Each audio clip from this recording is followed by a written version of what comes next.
नमस्कार, स्वागत है आपका हमारे चैनल पर। कल 14 अक्टूबर को टाटा मोटर्स के शेयर अचानक से नीचे गिर गए। टाटा मोटर्स के शेयर 13 अक्टूबर को 650 के आसपास ट्रेड कर रहे थे। वो टाटा मोटर्स के शेयर 14 अक्टूबर को 400 के आसपास ट्रेड करने लगे। ये शेयर अपनी प्राइस से लगभग 40% गिर गए। अभी कुछ रिटेलर्स परेशान हो गए क्योंकि उन्होंने टाटा मोटर्स के शेयर बाई कर रखे थे, क्योंकि ये शेयर अचानक से 40% डाउन आ गया और उनको समझ में नहीं आ रहा कि अभी इस शेयर को होल्ड करना चाहिए या सेल करना चाहिए। जिन रिटेल इन्वेस्टर ने टाटा मोटर्स के शेयर बाई कर रखे हैं तो उनको परेशान होने की जरूरत नहीं है, क्योंकि इसमें एक कारपोरेट एक्शन हुआ है। टाटा मोटर्स शेयर में कौन सा कारपोरेट एक्शन हुआ है, इस वीडियो में इसकी जानकारी मिलेगी। एलजी आईपीओ के शेयर 14 अक्टूबर को लिस्ट हो गए और लिस्टिंग डे पर इस आईपीओ ने जबरदस्त रिटर्न दिया। इस आईपीओ से इन्वेस्टर को 50% का लिस्टिंग गेन मिला। इस आईपीओ के लिए ग्रे मार्केट में लगातार डिमांड बढ़ती जा रही थी। लिस्टिंग डे से पहले जिस हिसाब से इसका जीएमपी चल रहा था, उसके हिसाब से इस आईपीओ से 40% लिस्टिंग गेन की उम्मीद थी, बट लिस्टिंग डे पर इस आईपीओ ने 40% के बजाय 50% लिस्टिंग गेन दिया। अब आगे एलजी आईपीओ के शेयर को होल्ड करना है या सेल करना है। कुछ व्यूवर्स कमेंट के थ्रू टाटा कैपिटल आईपीओ के शेयर के बारे में जानकारी चाह रहे थे कि अब टाटा कैपिटल आईपीओ को होल्ड करना है या सेल करना है। इस वीडियो में टाटा कैपिटल आईपीओ के शेयर को भी कवर किया जाएगा। तो चलिए शुरुआत करते हैं आज के वीडियो की। टाटा मोटर्स के शेयर 15 अक्टूबर को 390 रुपीज एंड 85 पैसा पे क्लोज हुए। 13 अक्टूबर को टाटा मोटर्स के शेयर 679 रुपीज पे ओपन हुए। इस शेयर ने 679 रुपीज एंड 40 पैसे का हाई लगाया और इसके बाद में ये शेयर 660 रुपीज एंड 75 पैसे पे क्लोज हुए। अगले दिन 14 अक्टूबर को टाटा मोटर्स के शेयर 400 रुपीज पे ओपन हुए। इस शेयर ने 421 रुपीज एंड 55 पैसे का हाई लगाया और 14 अक्टूबर को टाटा मोटर्स के शेयर 395 रुपीज एंड 45 पैसे पे क्लोज हुए। जिन इन्वेस्टर के पास में 13 अक्टूबर या उससे पहले से शेयर थे, तो उन इन्वेस्टर को 14 अक्टूबर को लगभग 40% का लॉस हो रहा था।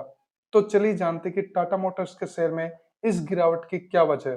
तो टाटा मोटर्स के शेयर में डीमर्जर का अनाउंसमेंट हुआ है। डीमर्जर के लिए रिकॉर्ड डेट 14 अक्टूबर है। जिन इन्वेस्टर के पास में 14 अक्टूबर की डेट पर इस कंपनी के शेयर रहेंगे, तो वो डीमर्जर के लिए एलिजिबल रहेंगे। पिछले साल अगस्त के महीने में टाटा मोटर्स के बोर्ड ने डीमर्जर का अप्रूवल दे दिया था। डीमर्जर के बाद में दो शेयर हो जाएंगे। पहला share Tata motors commercial vehicle के नाम से जाना जाएगा, जो कि शॉर्ट फॉर्म TMLCV है, और दूसरा share Tata Motors passenger vehicles TMPV के नाम से जाना जाएगा। अभी जिनके पास में टाटा मोटर्स के शेयर है, उनको टाटा मोटर्स पैसेंजर व्हीकल्स के नाम से जाना जाएगा। दूसरा share Tata motors commercial vehicle नवंबर के महीने में BSE और NSE पर ट्रेड करना शुरू हो जाएंगे। जिन इन्वेस्टर के पास में अभी टाटा मोटर्स के 100 शेयर है, तो उन इन्वेस्टर को 100 share Tata motors commercial vehicles के भी मिलेंगे। लेकिन एक बात जरूर ध्यान रखनी है, कोई भी कारपोरेट एक्शन होता है तो शेयर पर थोड़ा असर पड़ता है, वो शेयर थोड़े डाउन चले जाते हैं। अब आपका डिसीजन है कि आप इस शेयर को होल्ड करना चाहते हैं या सेल करना चाहते हैं। एलजी आईपीओ में एक शेयर की प्राइस 1140 रुपीज थी। इस आईपीओ के शेयर ने 50% का लिस्टिंग गेन दिया। चलिए चार्ट पर देख सकते हैं इस शेयर में आगे क्या स्थिति हो सकती है। क्या इस शेयर को आगे के लिए होल्ड किया जा सकता है या फिर अभी सेल कर सकते हैं। 15 अक्टूबर को मार्केट क्लोज होने पर एलजी इलेक्ट्रॉनिक्स के शेयर 1688 रुपीज एंड 10 पैसा पे क्लोज हुए। एलजी शेयर के लिए अभी सपोर्ट 1690 रुपीज के राउंड है। अगर यहाँ से शेयर नीचे जाता है तो इसके लिए नेक्स्ट सपोर्ट 1670 रुपीज है। मेरे हिसाब से 1670 से अगर ये शेयर डाउन जाता है तो इस शेयर को होल्ड नहीं किया जाना चाहिए। 1690 रुपीज पर एलजी के शेयर सपोर्ट लेते हैं, तो इस शेयर के लिए नेक्स्ट रेजिस्टेंस 1720 रुपीज है। अगर एलजी के शेयर 1720 रुपीज पर सस्टेन कर लेते हैं, तो इस शेयर के लिए नेक्स्ट टारगेट 1800 हो सकता है और 1800 को क्रॉस करने के बाद में इस शेयर के लिए नेक्स्ट टारगेट 1840 रुपीज हो सकता है। बट इन दोनों टारगेट के लिए इस शेयर का 1720 रुपीज पे सस्टेन करना जरूरी है। टाटा कैपिटल आईपीओ में एक शेयर की प्राइस 326 रुपीज रखी गई। 15 अक्टूबर को मार्केट क्लोज होने पर टाटा कैपिटल शेयर की प्राइस 321 रुपीज एंड 70 पैसा थी। टाटा कैपिटल के शेयर 13 अक्टूबर को मार्केट में लिस्ट हुए। लिस्टिंग डे पर इस आईपीओ के शेयर 330 रुपीज पे ओपन हुए। टाटा कैपिटल आईपीओ से 1% का ही लिस्टिंग गेन मिला।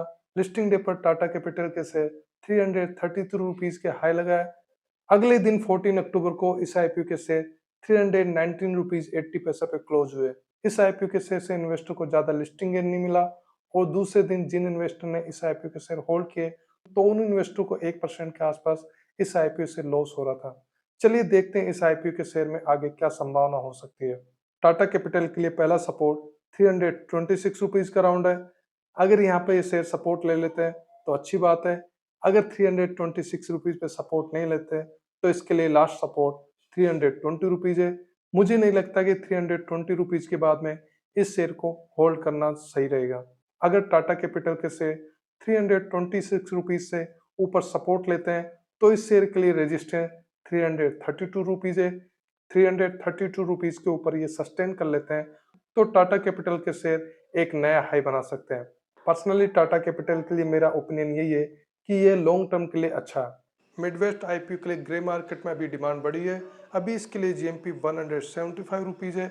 इसके अकॉर्डिंग लिस्टिंग गेन 16% हो सकता है। इस आईपीओ के लिए एक दिन का टोटल सब्सक्रिप्शन 1.94 टाइम्स हुआ है, जिसमें क्यूआईबी ने 0.52 टाइम्स सब्सक्राइब किया, एनआईए ने 4.39 टाइम्स और रिटेल इन्वेस्टर ने 1.69 टाइम्स सब्सक्राइब किया। मैंने इस आईपीओ के लिए अपना ओपिनियन अवॉइड कर दिया है क्योंकि यह कंपनी अपना आईपीओ हाई वैल्यूएशन पर लेकर आ रही है। मैंने इस आईपीओ के एनालिसिस वीडियो में बताया था कि आईपीओ में शेयर की प्राइस कम हो सकती थी, लेकिन इन्होंने अपने आईपीओ में शेयर की प्राइस ज्यादा रखी है। अभी ग्रे मार्केट में डिमांड बढ़ रही है। मेरा इस आईपीओ के लिए यही ओपिनियन है कि इस आईपीओ के लिए 2 दिन वेट करना चाहिए। 2 दिन वेट करने के बाद में इसका सब्सक्रिप्शन और जीएमपी देखकर ही पता लगा सकते हैं कि ये आईपीओ अप्लाई करने के लायक है या नहीं है, क्योंकि शुरुआत में ग्रे मार्केट में डिमांड ज्यादा दिखती है और इसके बाद में ग्रे मार्केट में डिमांड धीरे धीरे कम होती जाती है और रिटेल इन्वेस्टर ऐसे आईपीओ में फंस जाते हैं। अभी तक मेरा विचार इस आईपीओ को अप्लाई करने का नहीं है। आप इस आईपीओ में अप्लाई करने वाले हैं या अवॉइड करने वाले, कमेंट सेक्शन में बता सकते हैं। उम्मीद करता हूं कि आपको इस वीडियो से बहुत सारी जानकारी मिली होगी। इस वीडियो को लाइक कीजिए, शेयर कीजिए। अगर आप हमारे चैनल पर नए हैं तो चैनल को सब्सक्राइब कर लीजिए। वीडियो देखने के लिए धन्यवाद।